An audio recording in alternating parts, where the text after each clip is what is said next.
안녕하세요. 100세 지킴이 신종우 교수입니다. 여러분의 건강한 100세 인생을 위한 여정에 늘 함께하고 싶습니다. 오늘 이 자리에 서서 여러분께 드릴 말씀은 어쩌면 여러분이 이미 알고 있다고 생각하지만 진정으로 삶에 적용하기 어려운 바로 그 문제에 대한 해답입니다. 바로 운동을 꾸준한 습관으로 만드는 3가지 방법에 대한 이야기입니다. 많은 분들이 새해가 되면 또는 건강검진 결과가 좋지 않게 나오면 이제부터는 매일 운동해야지 하고 결심합니다. 그러나 그 결심은 3일 천하로 끝나는 경우가 대부분입니다. 왜 그럴까요? 의지력의 부족 때문일까요? 저는 그렇게 생각하지 않습니다. 그것은 의지력의 문제가 아니라 습관을 만드는 방법을 모르기 때문입니다. 우리는 흔히 운동을 고통스러운 노력이나 의무로 생각합니다. 헬스장에 가서 땀을 뻘뻘 흘리며 1시간씩 달려야만 운동이라고 생각하죠. 그런 부담감은 시작도 하기 전에 우리를 지치게 만듭니다. 우리는 크고 거창한 계획이 실패로 이어지는 것을 수없이 경험했습니다. 하지만 기억하십시오. 천리길도 한 걸음부터. 노자의 이 명언처럼 100세 건강으로 가는 길 역시 단 한 걸음의 작은 시작에서 비롯됩니다. 오늘 제가 말씀드릴 3가지 방법은 그 첫 걸음을 내딛고 다음 걸음을 내딛게 만드는 과학적이고 실용적인 방법입니다. 첫 번째 방법으로 최소한의 시작의 원칙을 기억하십시오. 우리는 습관을 만들 때 너무 높은 목표를 설정하는 실수를 범합니다. 매일 아침 6시에 일어나 1시간씩 조깅하겠다는 목표는 훌륭하지만 그 목표 자체가 우리의 의지를 꺾는 장애물이 될 수 있습니다. 매일같이 쌩쌩한 컨디션일 수는 없거든요. 전날 야근이라도 했다면 다음날 새벽에 일어나는 것 자체가 불가능에 가깝습니다. 그렇게 한번 실패하면 나는 역시 안 돼라는 패배감에 사로잡히고 결국 다시 시작할 엄두를 내지 못하게 됩니다.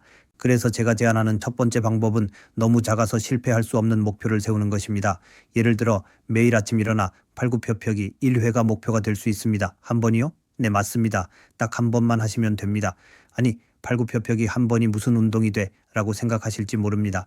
하지만 여기서 중요한 것은 운동 효과가 아닙니다. 바로 시작하는 행동 그 자체를 습관으로 만드는 것입니다. 이렇게 아주 작은 행동은 우리 뇌의 저항을 최소화합니다.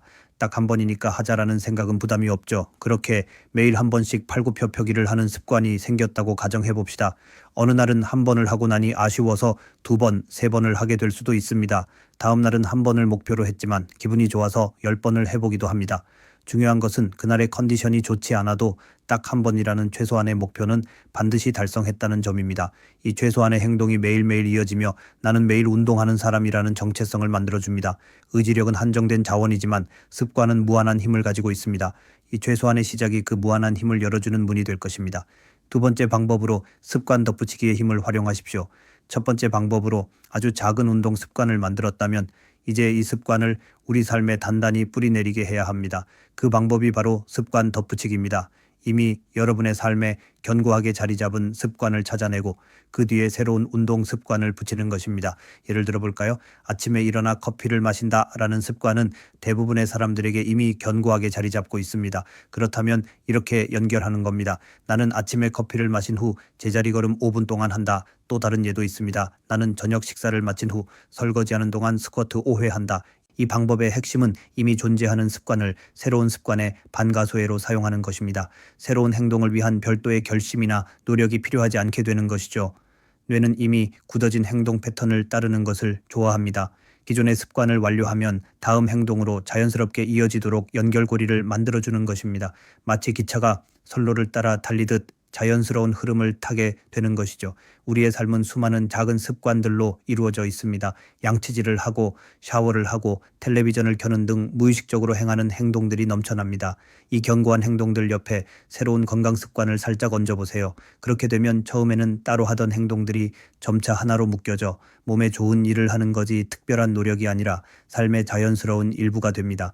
성공은 작은 노력들이 모여 이루어진 결과다. 하루하루 반복되는 로버트 콜리어의 이 말처럼 작고 반복적인 습관 덧붙이기가 우리 인생의 큰 성공을 이끌어낼 것입니다. 세 번째 방법, 의미 있는 보상을 설계하십시오. 우리는 어떤 행동을 반복할 때 그 행동이 우리에게 긍정적인 결과를 가져다 준다는 것을 느껴야 합니다. 뇌는 보상을 받을 때 도파민이라는 신경 전달 물질을 분비하며 이 도파민은 그 행동을 다시 하고 싶게 만드는 강력한 동기부여가 됩니다. 흔히 운동을 하고 나서 언젠가 건강해질 거야 라는 막연한 기대를 보상으로 생각합니다. 하지만 이 보상은 너무 멀리 있고 추상적이어서 습관 형성에 큰 도움이 되지 않습니다. 그래서 필요한 것은 운동 후 즉시 경험할 수 있는 의미 있는 보상입니다. 이 보상은 단순히 운동을 했다는 자기만족을 넘어서 실제로 우리 몸과 마음에 긍정적인 경험을 선사해야 합니다. 예를 들어 운동을 마친 후 좋아하는 차 한 잔을 마시며 오늘의 운동 일지를 기록하거나 운동 후 상쾌하게 샤워하며 몸이 가벼워진 느낌을 온전히 즐기는 것이 보상이 될 수 있습니다. 좋아하는 음악을 들으며 혈분간의 명상을 하는 것도 훌륭한 보상이 됩니다. 이때 중요한 것은 보상이 운동 효과를 상쇄해서는 안 된다는 점입니다. 운동 후 과식하거나 운동을 끝냈다는 이유로 건강에 해로운 행동을 하는 것은 습관 형성에 방해가 됩니다. 진정한 보상은 육체적, 정신적 행복감을 느끼는 것입니다. 운동은 당신의 몸이 무엇을 할 수 있는지에 대한 축하이지 당신이 무엇을 먹었는지에 대한 벌이 아니다. 라는 유명한 말처럼 운동 후의 상쾌함, 가벼워진 몸, 긍정적인 기분 그 자체가 가장 강력한 보상이 되어야 합니다. 이러한 보상은 우리 뇌에 이 행동을 하면 기분이 좋아지는구나 라는 확실한 신호를 보내고 이는 다음 운동을 하고 싶게 만드는 강력한 습관 고리가 됩니다. 오늘 저는 여러분께 3가지 방법을 말씀드렸습니다. 첫째, 너무 작아서 실패할 수 없는 목표를 세우는 최소한의 시작. 둘째, 이미 굳어진 습관에 새로운 운동 습관을 덧붙이는 습관 덧붙이기. 셋째, 운동 후 즉각적인 행복감을 주는 의미 있는 보상을 설계하는 것입니다. 이 3가지 방법은 여러분의 운동을 더 이상 고통스러운 의무가 아니라 즐겁고 자연스러운 일상의 일부로 만들어줄 것입니다. 100세까지 건강하게 활력 넘치게 살고 싶은 우리의 소망은 거대한 한 번의 결심으로 이루어지는 것이 아닙니다. 매일 반복되는 아주 작은 행동들이 모여서 만들어내는 기적입니다. 이제부터 운동을 시작할 때 힘들고 어려운 일이 아니라 아주 작은 행복을 찾아가는 과정이라고 생각해 보십시오. 그 작은 행복의 순간들이 모여 여러분의 건강한 미래를 그려나갈 것입니다. 이 강연이 여러분의 삶의 작은 변화의 불씨가 되기를 진심으로 바랍니다. 오늘 제가 드린 이야기가 좋으셨다면 구독과 좋아요 그리고 알림 설정 부탁드립니다. 여러분의 관심과 참여가 이 100세 건강 프로젝트를 완성합니다. 다음 강연에서 또 뵙겠습니다. 감사합니다.